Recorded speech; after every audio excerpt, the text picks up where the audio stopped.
thing. I don't think you're a murderer. I also am the one who said I drugged you and locked you in the garage. So I'm the bill of serial killer more right now. I've never done drugs, but I've murdered 80 people.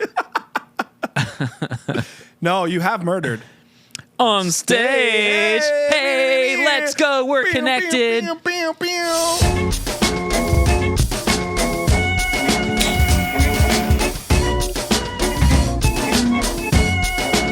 Yes, hello. Welcome back to the Pop-Up with Paul and Friends. Guys, I'm glad you're here. You know, we keep doing this show. I keep meeting cool people and convincing them to come to this garage studio, whatever this is. I lock the door. I say, let's have some fun. They don't know that it's locked. It's just you're stuck, you know. I like making it locked in.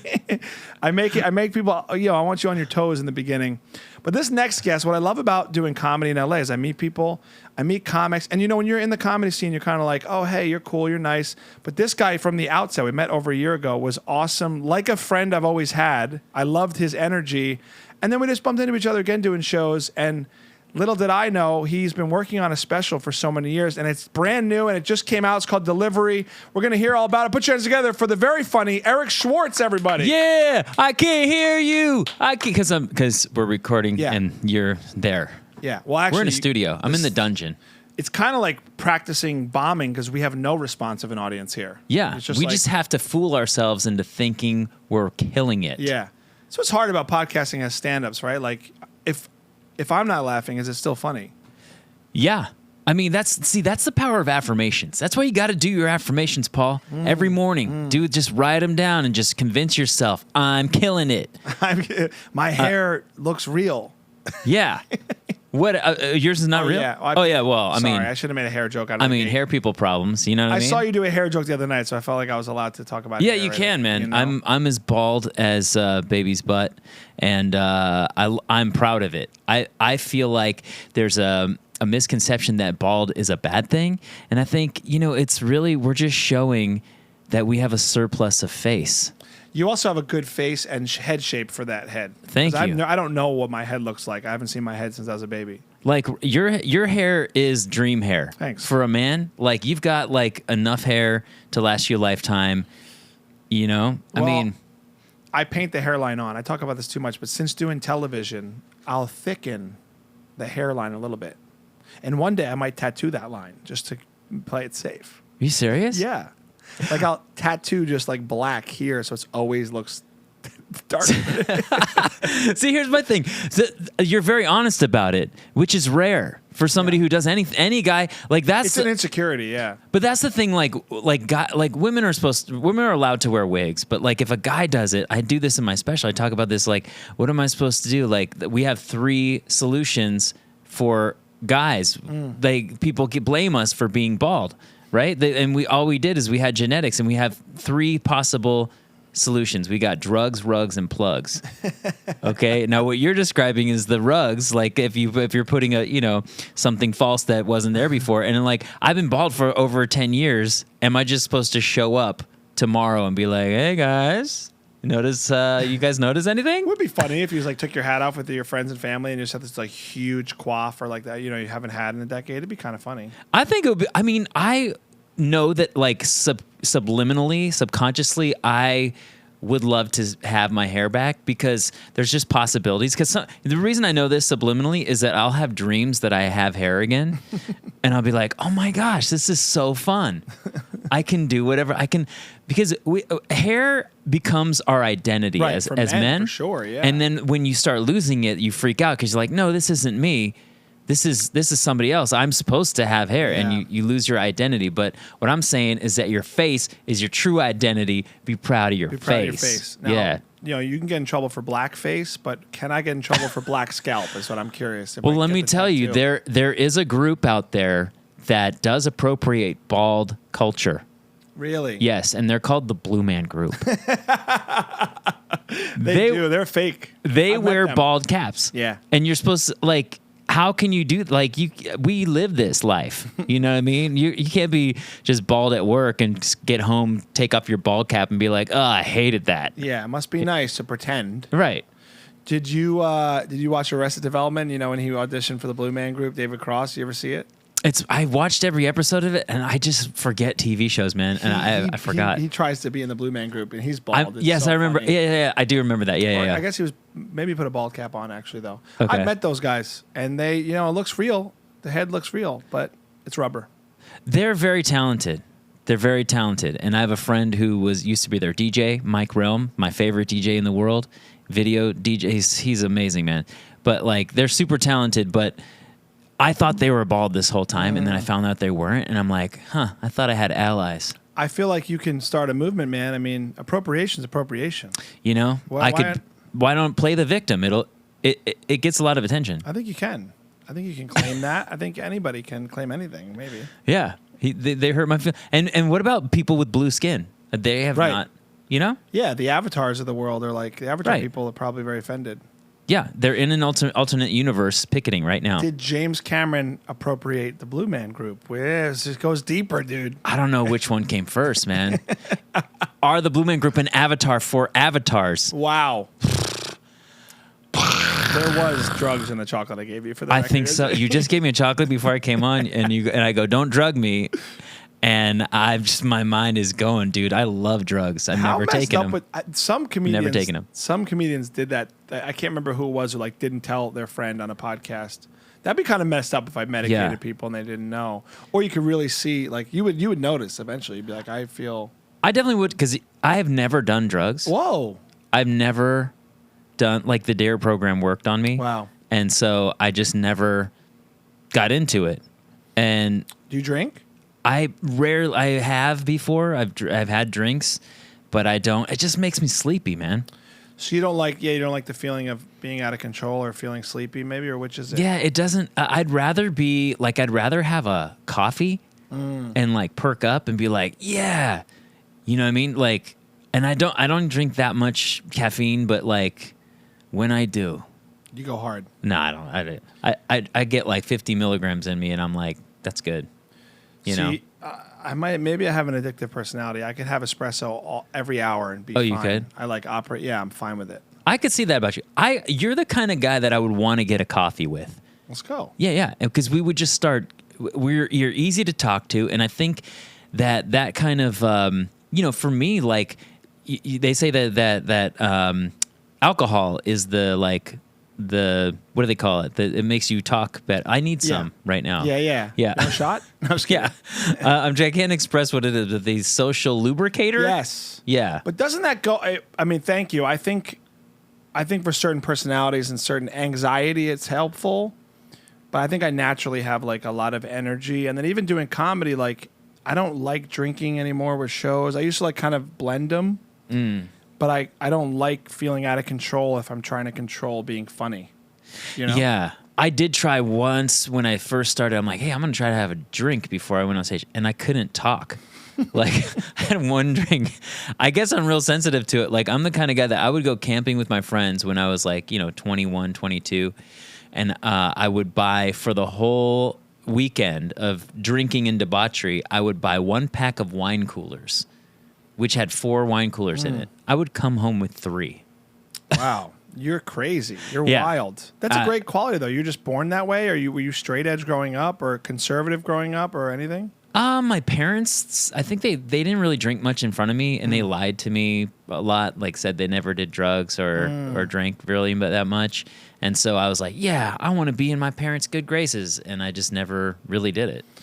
The guilt thing works for like I've never done crazy illicit drugs either. I've just tried weed, but I've never done anything else. I think it was the fear of my parents too, in a way, being like, it's dangerous and we're going to kill you, basically. Yeah, I think I skipped the whole rebellion. You never had one? I never, not really. I mean, yeah, I never, because I heard like you're supposed to hate your parents between 13 and 24. It's like a survival mechanism, but I always liked them. Even during that time. Wow. I hope my kids are like you. I don't know, man. I'm just, that's why I think people might be like getting nauseated right now. Like, does this guy ever mess up? Yeah. I mean, it makes me relatable if I have some of those, but I'm so like, I try to do the right thing and then people fault me for it. you know? I love your energy. I think you're a great guy, but these specifics are making me also then go the other way and think that there's bodies you've killed in Oklahoma or something now. You're saying, like, I do everything straight edge. I don't drink. I love my parents, and I've murdered half a town. And what I say to that is prove it. You know? Go ahead. You look like you'd be good at prove it. You look like you'd be good at that too. I'm kidding. I don't think you're a murderer. I also am the one who said I drugged you and locked you in the garage. So I'm the role of serial killer more right now. I've never done drugs, but I've murdered 80 people. No, you have murdered. On stage. Hey, let's go. We're connected. That's called chemistry, ladies and gentlemen. You're my new co-host, I feel like, for this episode. You're just like riffing, dude, you know? I'm down, dude. Yeah. For this episode, the episode I'm on. Yeah, I would never do it with other people. No, right. I mean, you and you're co-hosting for your own interview. Yeah. You say that to all the interviews. I've actually never said that, but you feel like a buddy who I would have sit in here more. It is called And Friends, so you are welcome to come back and interview people with me sometime. Thanks. No, and you know what you were saying earlier about like instantly we were like hitting it off, because the other night when we did a show together, we had never really talked that much. We haven't. Yeah, and we just started talking. We were like, we somehow came up with like, we live in the same city, we both run. And then we're like, oh, cool. And I go, oh, you do this. And I've been watching you online and you've been watching me online. And I'm, it's that not so secret admiration. Yes. You know? In a world of jadedness, I just think you're genuine. I think that I'm attracted to that, like being in stand-up now, is that genuine authenticity with your act. First of all, if you're on stage, you're genuine. And then also as a person, because I have a shorter fuse. Now, that's the wrong word. Like, I'm like, quick to notice. You walked down the night, I was like, oh, I love this guy. I remember this guy. Let's chat and hang out. Then you have other people, and not just comedy in general, where that's maybe not there. And I'm just attracted to people working on their stuff and being real, and I think that's how you are. It's like you're super real. Well, what I like about you is that you're a great judge of character. Except for the killing stuff. No, No, but like, okay, you're a TV host by trade, right? Yeah. As well as stand-up comedian. But TV host, it doesn't even feel like you're interviewing. It just feels like you're talking and like you genuinely are interested in what you're asking people. I am. Yeah. And I picked a job that I could just do that all the time. And that's why I love doing this. It's like I want to get to know you better, and I can. And it's fun, hopefully, for people to hear that. But we live in a time where, like, nobody wants cookie cutter. Be yourself. Like, same with stand-up. If we're not ourselves, we're not going to do well. Right. So I like connecting to that type of stuff to grow and be better and more entertaining. And I think it's an age thing, too. Like, I'm, late 30s. I got a couple kids. Like, it just shifts a little bit. Like, life is short. What the hell am I worrying about? All the bullshit around this versus, like, this stuff, being real, having fun with you, working on comedy. Like, I don't mean to sound high and mighty or self-righteous, but there's a perspective shift that's happened, too. Yeah. Like, if you were a dick the other night, I would just be like, oh, I thought he was different. On to the next. It's just like a filter system. You have that? Yeah, a filter. Yeah, I'm not the best at it. I will say that, like, I am pretty naive when it comes to, people's motives and stuff like that, and I can get burned sometimes. Like, I think people really, are gonna do what they say sometimes, and then I'm like counting on it, and then they don't do it, and I go, oh. They only said that because they were trying to save face or whatever it is. You know what I mean? Especially in this town, it's like people will tell you a lot of things that they don't mean, and I'm like, what? And sometimes for no reason. It's just like the thing to do is to lie. Yeah. To your face. Yeah. There's like tons of people that do that. Like what you said. We said we were going to go running, and you go, and this is not a Hollywood thing. Yeah. Because so many people will say, hey, let's go get lunch. Yeah. Let's go do this. And you never hear from them again. No, but we haven't ran yet, though, so I hope I don't become the No, stereotype. it's okay, man. I had a busy week this As week, long as we have legs, man, there's always a we possibility. can always do it. Yeah. We will do it. We will do it in the neighborhood soon. I'm excited for that. I brought my shoes, dude. If you brought yours, let's go. Oh, we can go after this. We'll do a little podcast clip just jogging through the neighborhood in the same outfit. Perfect.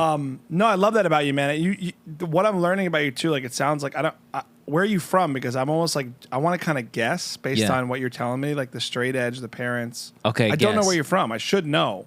Guess. All right, take a guess. Minneapolis. Oh, wow. That's a good guess that would go with that.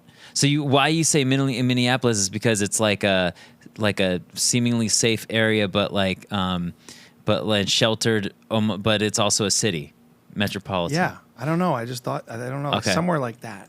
I'm from up the street, pretty much, Thousand Oaks, Did California. I know this? Oh, maybe I didn't know. I don't think I knew this. Oh, wow. Yeah, Thousand Oaks, California, which is just north of LA, and so I grew up like pretty much like here.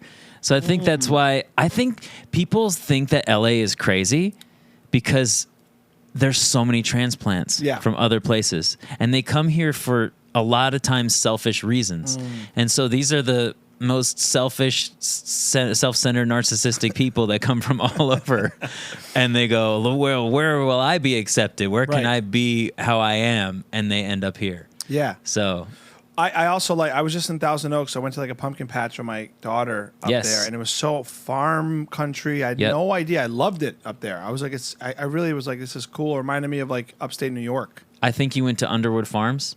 It's the famous pumpkin patch out there. It's technically Moore Park, but it's right next to Thousand Oaks. Yes, I've been there. Yeah. Yeah. It's beautiful. So when I was growing up, there were more farms out there. Now, it's like the epitome of suburbia.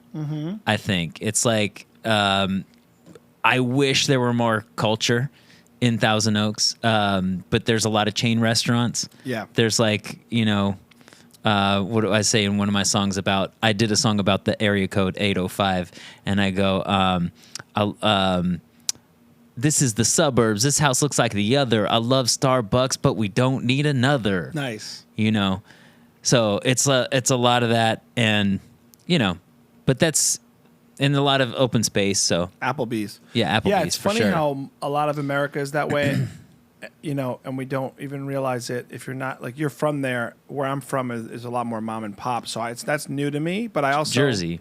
Don't judge it. I'm just like, yeah, it's okay. It's how those towns are, and it doesn't mean you're like a basic guy because you went to TGI Fridays every Friday. It's okay. Yeah, that's what basic. That's a good basic is the. That's I live in a basic bitch town. No, I like Thousand Oaks. I think it was really cool, but I think it's kind of sad how most of those towns can't have mom and pop. Like it's almost like it's harder to survive in those towns where you got these chains that are just like shelling out cash.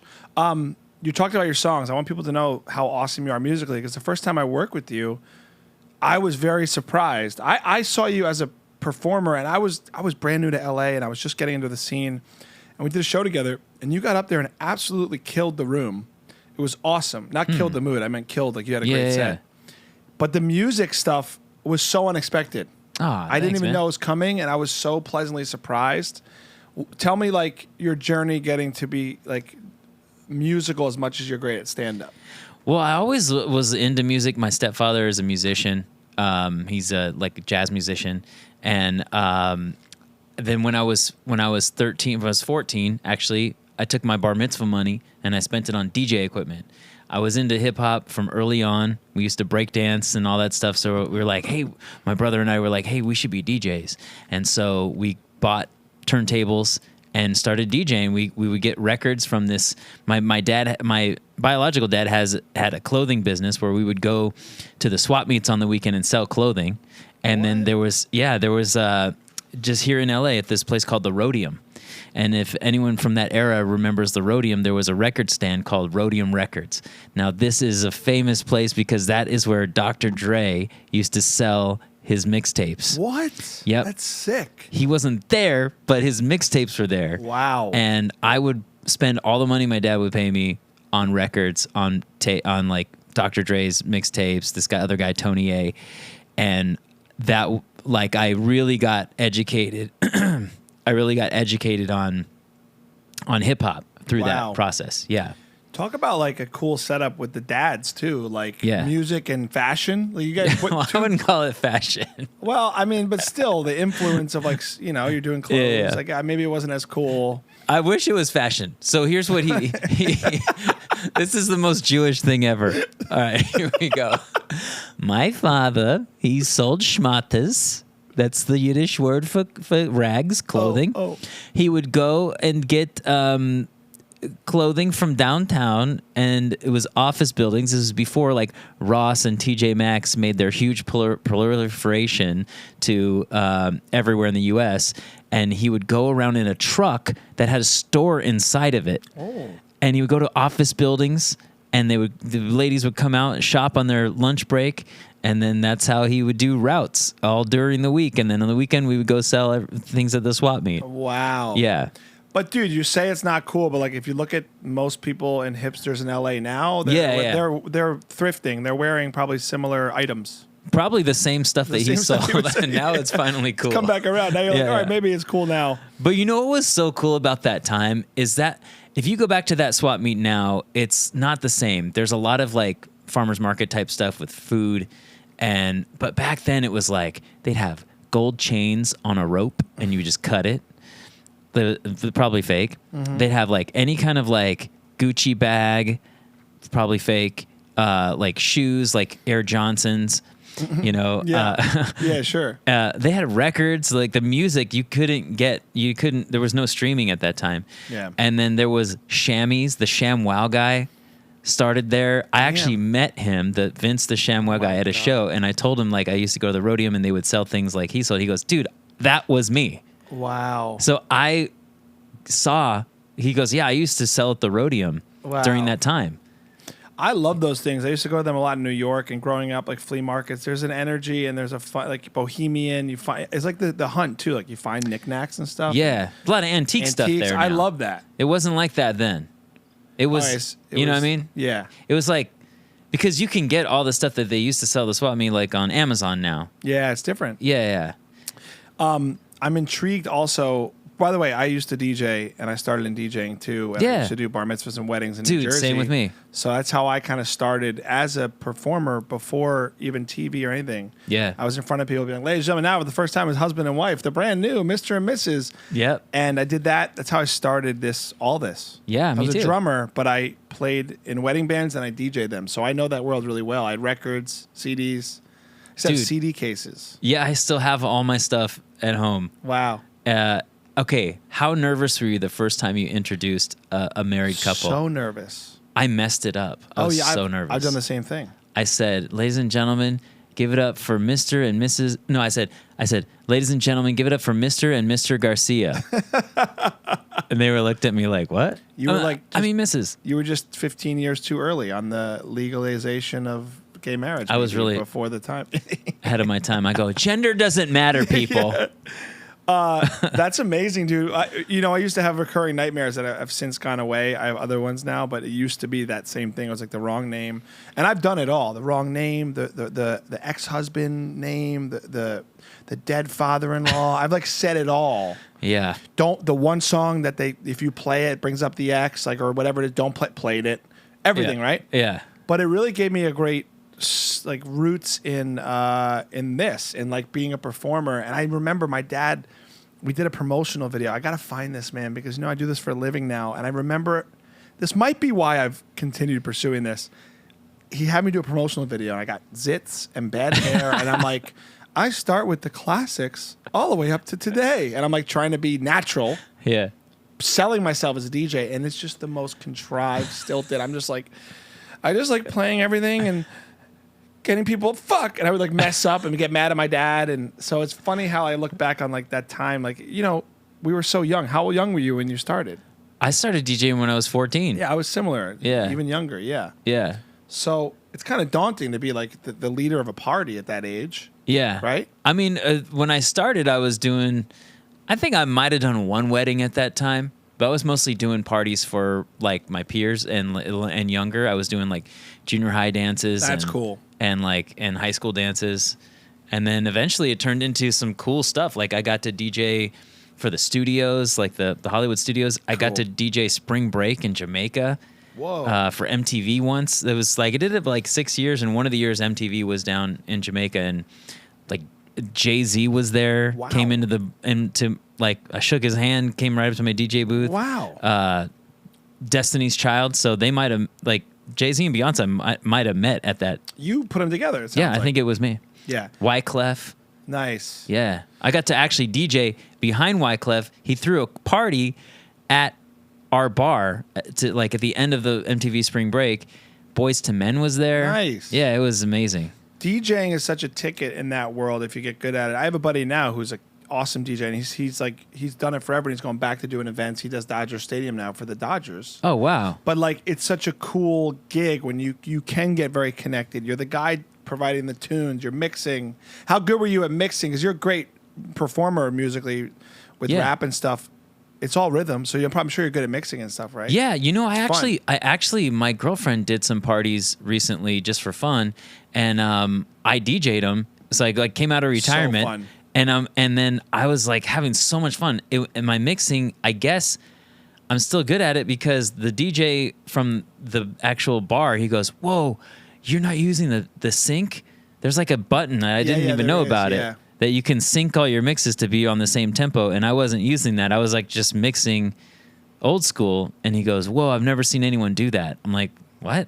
Yeah, the Like, sync button is like a modern the thing. sync button is like, You don't do that with records. people look down on that. The Yeah. DJs look down on that. Well, it's a cheat code, right? And it's fake. It's fake. You got to do it you got to do it by ear. You got to do it the right way. You know. Yeah. You got to feel it. Yeah. That's awesome, man. It makes sense for your act and the way you do stand up. This background, it makes sense now. Coming up with hip hop, playing parties. Yeah. Dr. Dre. I mean, a California kid with the Dr. Dre influence, is the best hip hop production influence ever. I mean, Yeah. his early records are some of my favorites, and I'm from Jersey. I'm allowed to say that now because the beef's over, I guess. Yeah, the beef is over. Everyone died Oh God, too soon. I know. Is it? It's always too soon, man. It's been long enough. Now I'm insulting Biggie and Tupac. Well, look at me. But stop the violence is what I say. Amen. We're all in the same gang. I agree. Yeah, I agree with that. But there was a beef back then. But I always loved both. But I love Dr. Dre and I love Biggie. Those are my two from the two coasts more than anybody. Dre is a genius. I mean, I was almost on a Dre production, I think. No, I don't know. I went into his studio one time with another performer that was up for a role, and I was like helping him or something like that, and he brought me in. He goes, "Hey, you should give him your songs." And I gave somebody, Dre wasn't there, but I gave somebody a song, and I never heard anything back. But so I would say almost not. Talk to me about the songs for the special and also using music to do your thing, because it does make you stand out. And it's also like, if you don't do it well, I feel like it's very hard to recover as a comedian. If you're like, your music's so strong and funny. Ah, thanks. But I've seen it not go well for other people. I'm not talking trash, but I mean, like, what was it like to decide, like, to incorporate that? Yeah, well, because music has always been part of my life, I just feel like it's part of my truth. So I have to share that in my special. It's a multimedia, musical, and stand-up special. So I mixed the three of those together. It starts with music, and then, there's 5 total songs in the whole special, intermixed with like multimedia and stand-up. And the beginning of the special is a song that is different than any comedy special you've ever seen. I think the beginning is going to get a lot of attention. I mean, it just came out. So I think that the reaction is going to be like, what the hell was that beginning? Okay. I've never seen anything like that. Great. And the end ties it in. It's a callback to the beginning. So it's like, bookended. I respect the writing that I hear with this, because it's a body of work. It sounds like it's cohesive. It's almost like an album. When you make albums, it should all relate. It sounds like you wrote this that way. It's like my baby, and that's why I call it a delivery. There's a birth story, and there's also the reason I call it delivery as well is that my delivery method is pretty different. Mm-hmm. So I'm delivering my jokes with stand up, with multimedia, and with music. So. What came first? Were you doing music full time before stand up, or vice versa? Well, I first started as a DJ, and then my friends in high school were like, "Hey, you should do stand up," because I would listen to Saturday Night Live and like Eddie Murphy, and I would imitate them and do them to my friends, and they were like, "Hey, you should do stand up comedy." And I I guess I believed him, and I started doing it in college, just like putting on my own shows in the dorms, and I just like at one point I was like, what would be the most fun for me to do? Like, I'd love to do a show that also incorporates music because I love that feeling of like total letting go that I see when I'm rocking a dance floor, right? And so I was like, how do I put that into stand up? And that was my way of doing it. Wow. When did you do stand up without music for a little bit first, and then you brought it in? Yeah, I had just straight up stand up, but it always like I would always like sing little jingles or whatever, little songs or musical thing. I would talk about music in the stand up. So yeah, it always had like some kind of a musical element to it because it's what I'm obsessed with, I think. Yeah.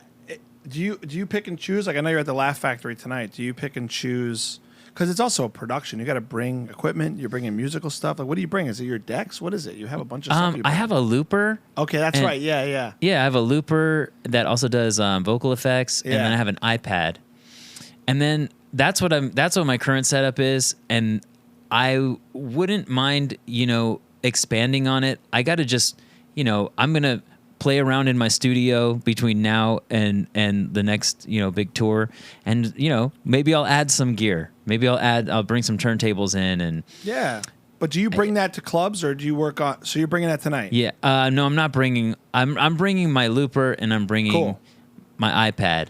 But then sometimes, like the other night when we did a show, I didn't bring anything and I just did jokes. You can choose sometimes what you want to work on, kind of, right? Yeah. That's cool, how you want to do your set. Yeah, or like I know what the audience is going to be like, and it's for them. It's maybe not for them. So I just like having options. I'm looking forward to. I'm going to come out later tonight. So I haven't seen your music stuff since I met you, whatever that was. So I'm excited to see it. Well, here's another layer. The first show is called Spanglish, and I'm going to be dropping some jokes in Spanish. Another thing, that's why I think you're so unique. We don't expect you to do the music stuff. We don't expect you to be bilingual. I mean, everything is unassuming about you and your stuff. That's, I guess, by design. I like to stay incognito, you know what I mean? But your Spanish isn't just like, oh, white guy trying Spanish. Your Spanish sounds perfect. Well, my stepfather's Mexican, and I studied Spanish in college. It was my minor. And so, yeah, like that, I get the culture from my family, from my stepdad. And the biggest segment of my audience at the moment is Mexican, and so the cultura seems to respond to it, which is great. Do you rap or sing in Mexican? In Mexican Spanish, Jesus. In American, I do a couple songs that have some Spanish in it. Like actually, in the special, there's this song that is it's called Parangaricutirimícuaro, which is this tongue twister in Mexican Spanish that my stepdad taught me when I was a kid. And so I made up this story about what is Parangaricutirimícuaro. And so there's some lines are in Spanish, yeah. Can you roast me in Spanish right now just for my own amusement, for the fun of it? Sure. Just go as hard as you want. Sí, pero no, how do you say roast asada, asar, I think.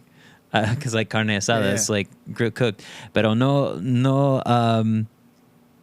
hago asado. No, like, I don't know. No hago estos tipos de chistes mucho. Es de para asar. Pero, okay, su pelo parece Gumby. Un poquito.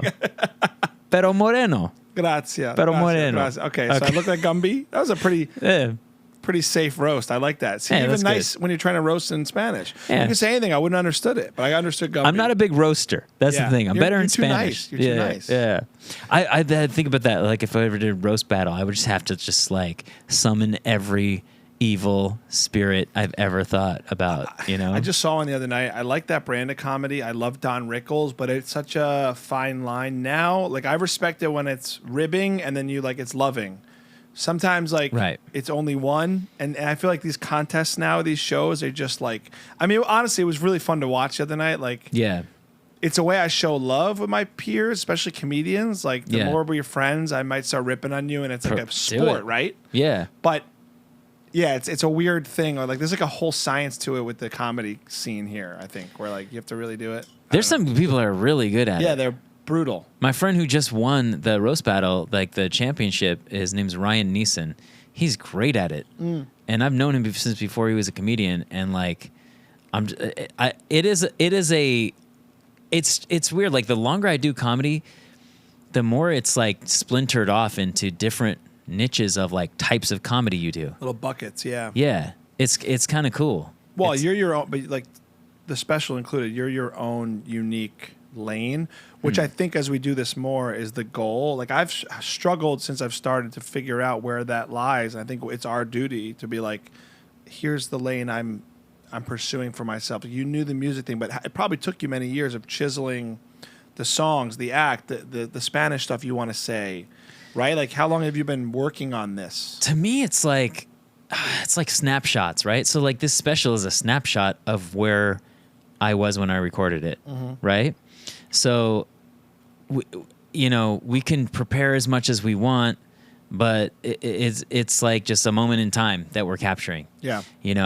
And then inevitably you go start doing that same set like 2 months later, and you're like find all this new stuff that you could have said on your special. Yeah, but right? I think you're in a good place with it, that you're so proud of it, and it's it's definitely the best thing I've ever made. Like, I look at it and I'm like, you know what? I put everything out there. Yeah. I don't have any regrets about it. Not yet. And then we'll start getting some more comments, and then maybe I'll start regretting. No, you know what? I think kidding. you're at the best level of it where it's hitting now, where you just get, that's the best way to put something out. Yeah. Like don't let people shun that, because that's the best. That's what we're all trying to get to, is feeling proud of our work and putting our best stuff out there. And that's an accomplishment. Congrats. You should feel good about it. That's really, thank you, man. And that's really one of the themes in the special is at the end, there's a song called My Legacy. And it's by design. I didn't go super like hilarious on the last song. I love that. I wanted to bring it back a little bit more grounded. And one of the things I say is give yourself recognition. I ask myself, when am I going to make it, right? We always ask ourselves, when am I going to make it? And then I realize the answer is in the question. When am I going to make it? I have to make that situation for my dreams to come true. And that's what I did. I made the special. So I made it. You're also living your dream. Like the line keeps moving the more you grow in this field, I think. Like if I told myself 10 years ago, everything I'm doing now, I'm living out the dream. But in my eyes now, I'm here. I'm like, no. There's all these other ones up here. You're about to put out, you're putting out your first special. That's a dream, right? Yeah. But yeah. Once you do it, you're like, all right, next. It's our brains in this space. But that's why I like that message, recognition, accomplishment, To quote the Nike Run app that I use, which we're going to use together. I get my inspiration from the Nike Run app. Every finish line is a starting line. Yeah. I also think people in show business who make it, quote unquote, don't feel like they have. They truly feel like, oh, I'm putting my head down. I got to do the next fun thing. And I hate that idea of like chasing, once you get somewhere. I like the idea of the process and just continuing to best foot forward and making the stuff, like. And I feel like what I feel like, and we're gonna get real into our feelings here. Is I feel like one way to feel fulfilled with your goals, with what you're doing, is gratitude, right? Yeah. I sometimes, I'll be like, well, what am I doing? I'm not doing anything. And then you just write 10 things down that you're grateful for, 10 things that are going right, no matter how insignificant. And you like instantly be like, oh yeah, I'm doing pretty good. Yeah, it's perspective, man. We get so lost. That's the one thing I struggle with moving here. And I know you're from here, but specifically in our business is like letting that get to you and being in a comparison space and like competitive, which is not my nature, but you get out of gratitude quick because you go, that guy's doing this girl's doing that, I'm doing this, I'm good enough, I could do that. You just get crazy, and we're all this way with social media now, but gratitude is key because you need that perspective to continue on. And what's the goal really? You get to a certain level and then what? I mean, it'd be nice to have clout in clubs. If I could walk into a club and get on stage, that's a cool goal, but like you still got to do the work and have gratitude and work hard, and it's not.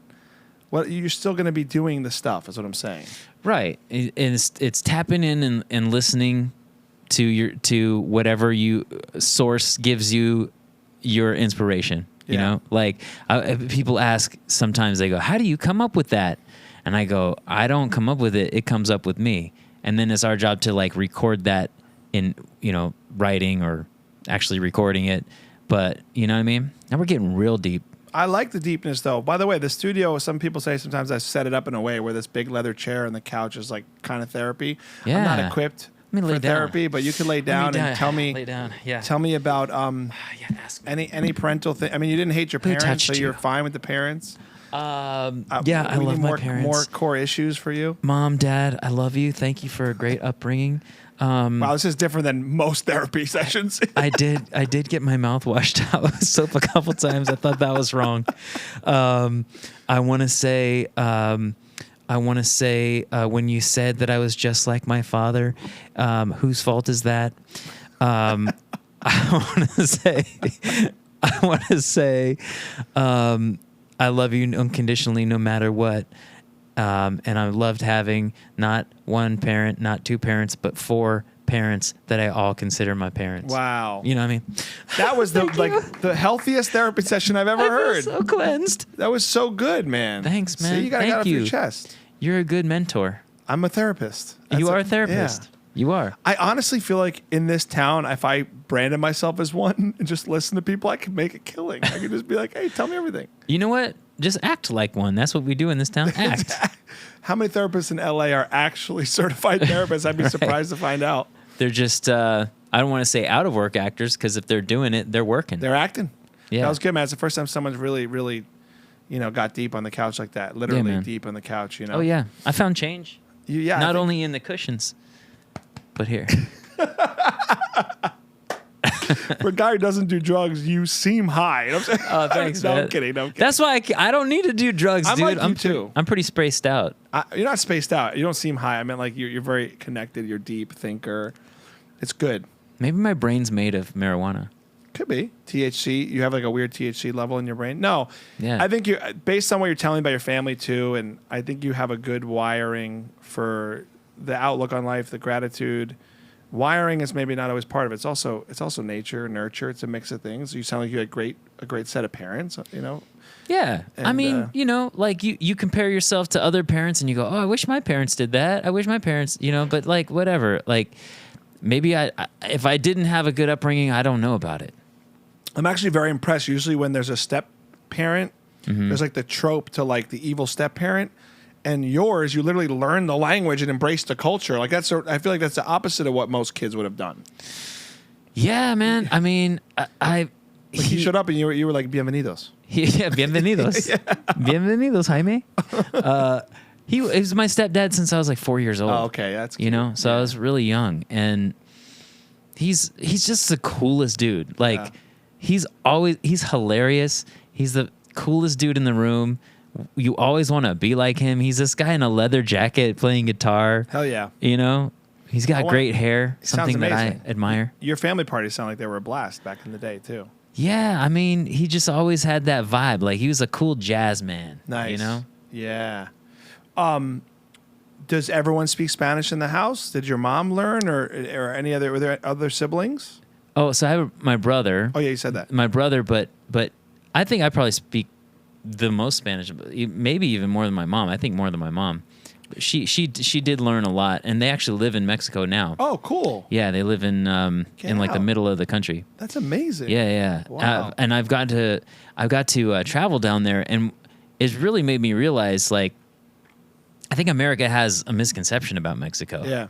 Because we all think it's dangerous and poverty. But where they live is in the middle of the country. I feel way safer there than I feel in Hollywood. Wow. I'll tell you that. Yeah.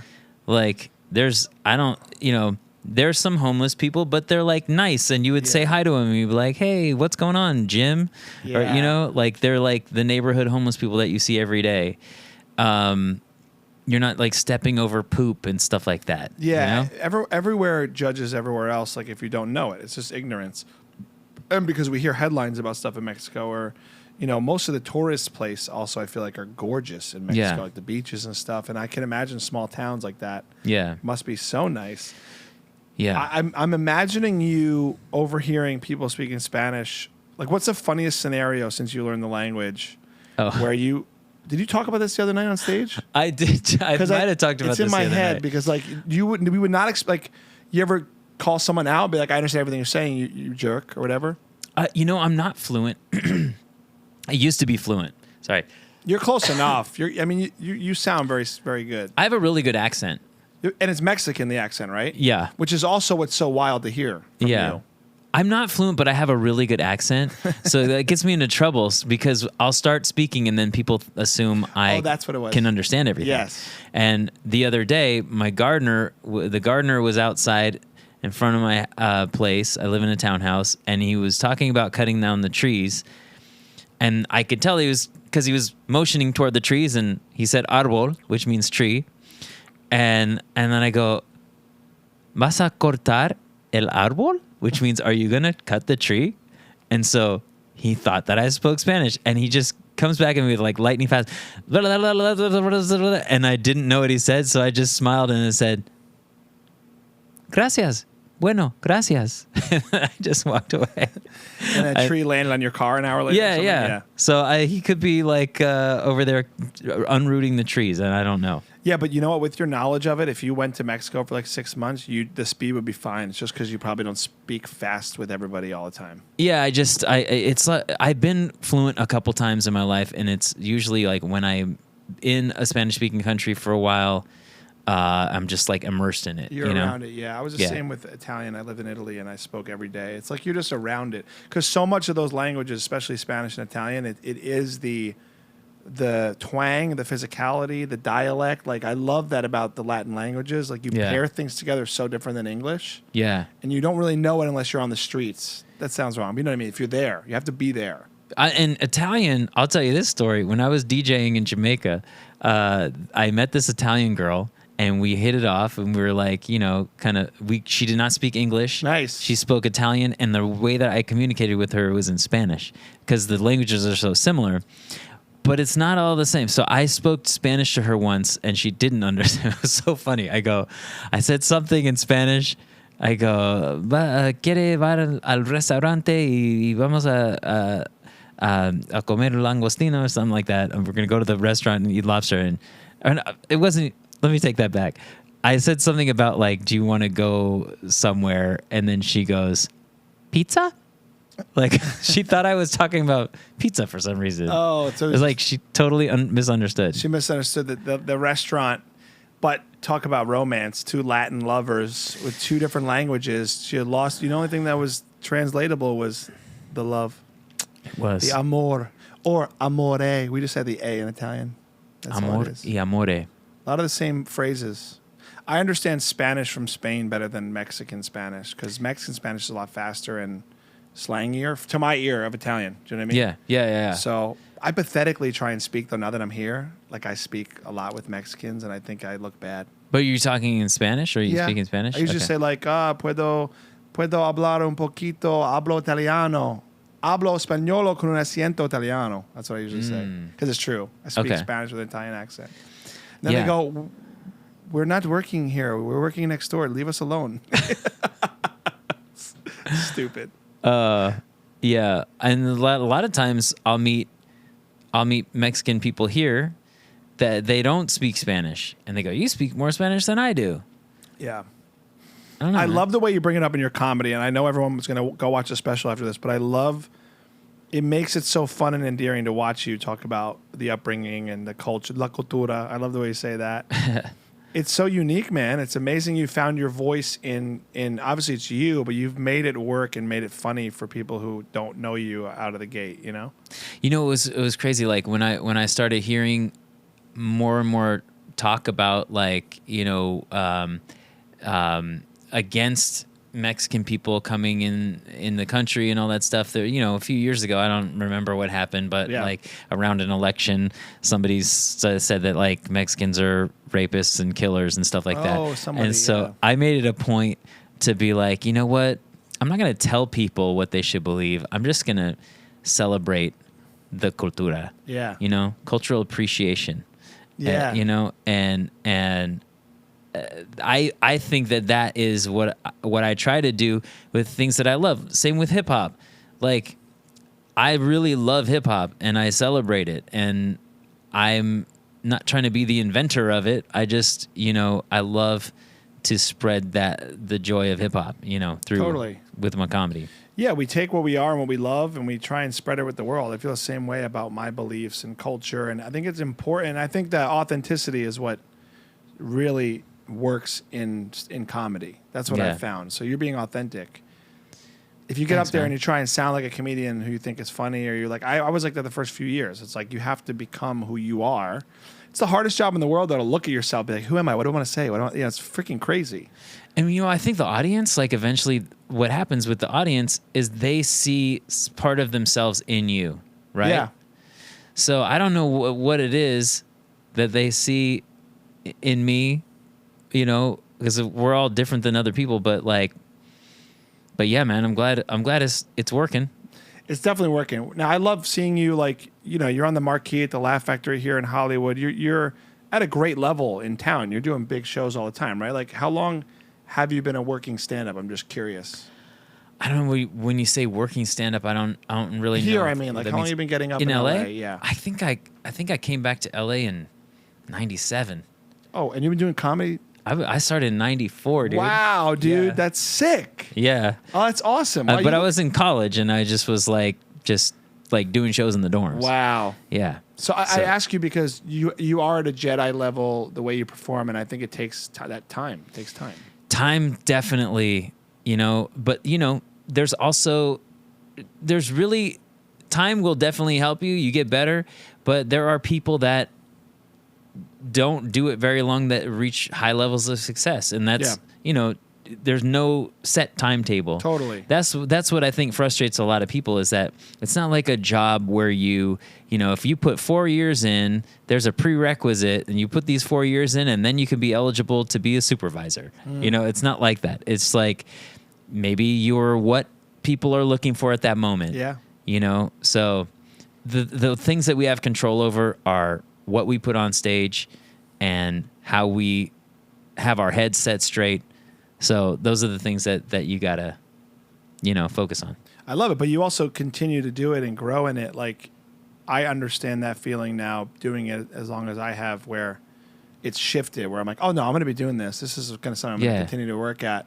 And it's cool seeing someone like you who kind of noticed that as well, because you've worked at it for so long, and it shows. That's what I like about this, though, is like the more reps, the more it shows.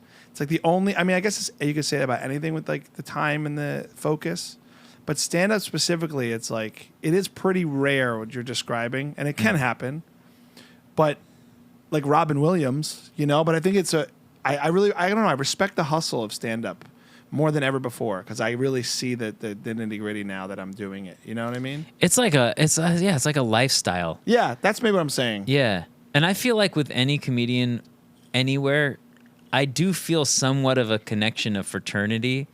You know what I mean? I mean that too, yeah. Yeah.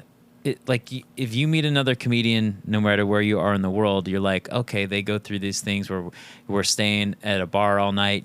Early on, you're just hanging around all night for 3 minutes, and you love those 3 minutes, and you feel so much better about yourself when you did it, Yeah. Dude, I don't do this for therapy, like stand up, but I did have a weird night the other night. It might have been the night I saw you. I don't think I told you. I just had a weird day. I was feeling down about something, and I like whipped myself into shape and had a fun night. It was a small show. I don't know if I killed or bombed, but I had a great night. And that made me think about comedy differently too a little bit. It's like we force ourselves to do this thing we love, and you find gratitude. You can find gratitude quicker. It can make your life better. It could drive you crazy too. But I don't use it for therapy. But I think I made a joke the other night that it was my therapy or something that day, and it's like, you can use it for that. You can use it to find gratitude and have a good night. It's like you're forced. Like you said, you're forced to get yourself into that mind frame, and to do that, you can't be stuck in like what was bugging you. Yeah. It's also like my social scene is stand-up comedy. Yeah. Like, I can't even tell you, like, when's the last time I went out myself? Like, I went dancing or, like, you know, or, like, went out with my girl doing that. Like, we go have dinner, but it's like, that is what I do for, like, my fun. I'm now there, too, because I am focused on it now. Like, the other night I had a show at the Improv, but my first time ever. They did the lab show. It was awesome. Ill Prepared. Have you done that show where you get suggestions? These guys who put it on are awesome. This guy, cool. Matt. But the crowd shouts suggestions, and then you do material on the spot. You try and write jokes on the spot. So fun, dude. I love that. You also do a set in the beginning, so the crowd like knows you. Mm-hmm. But that night, my buddy was producing a show in the main room. So I walked into the main room. I saw it was an SNL show. I saw Dana Carvey working next door, these legends. Go back into my show. And then there was a roast show after my show. So I got a drink, hung out. And it's what you're describing, like the social scene of this, if you're in it and you're working on it, I'm so into it now because I'm doing it. Mm-hmm. I never cared before. I just be like, you know, out with my regular friends. Yeah. You know, it's different now. Like it's fun. And someone like you, like the other night, like, you know, writing tags, coming up with jokes, like it's a community. Right. Hey, I saw this thing you did. Like, you ever think about going to the DMV? Like after the car accident, you go to the DMV, you find whatever the thing is. Right. But I'm not smart enough to write I like when comics are like tagging up and collaborate. I'm more of a people person than I am a lone comic, is what I'm saying. Well, sometimes it's like you say something and then that outside view, that outside perspective can give you another angle, you know? Yeah. So, yeah, like I love when other comedians give me like little nuggets, you know? It's so fun. Yeah. And it's a certain breed of comedian where it's just like we're all here to have fun and grow. And even the other night, some guy was complaining about something. He had like something issue with his face. And I told him after, I said, just so you know, no one can tell. I was like, I know you probably feel insecure about this thing because it's new, like it's a new medical thing. I was like, no one in the audience can tell. And I just felt implied to tell him. Implied? Compelled. Compelled. Yeah, I say implied. I should talk better. But complied. You were thinking complied. Compliance. And is compelled. Compelled. Okay, maybe that's it. I'm your therapist. You're now, my co-host. You know? Yeah, I'm your co-host. Oh shit. Oh, you were. Oops. You broke the I'm set. fired. No. Anyway, I'm just saying sometimes, and maybe I go out of my way, and I'm that comic now that people don't want to hear from. Or I'm like, hey, you know, what'd be funny? You should go back to that thing about the this guy and that, you know. I did that the other night. I told a guy that I don't think I know him on that level yet, and I go, oh, when you said this, I was thinking you were gonna say that, and then I was like just leaving it out there for him, and he was like, oh yeah, okay, and I'm like, oh well. You know, personalities are not always the same off stage, and it's fine too. But you could tell me anything ever. I would love all feedback from you anytime. I love it. I love talking about it. You also get thicker skin. Like you can't really insult me even if my joke is not that. Like if you make fun of my joke, whatever. Like I'm not married to anything. I think that's what's helping me. Like I can cut stuff because I don't have a special. I can lose it and I can just make it better. That's what this is. You're chiseling.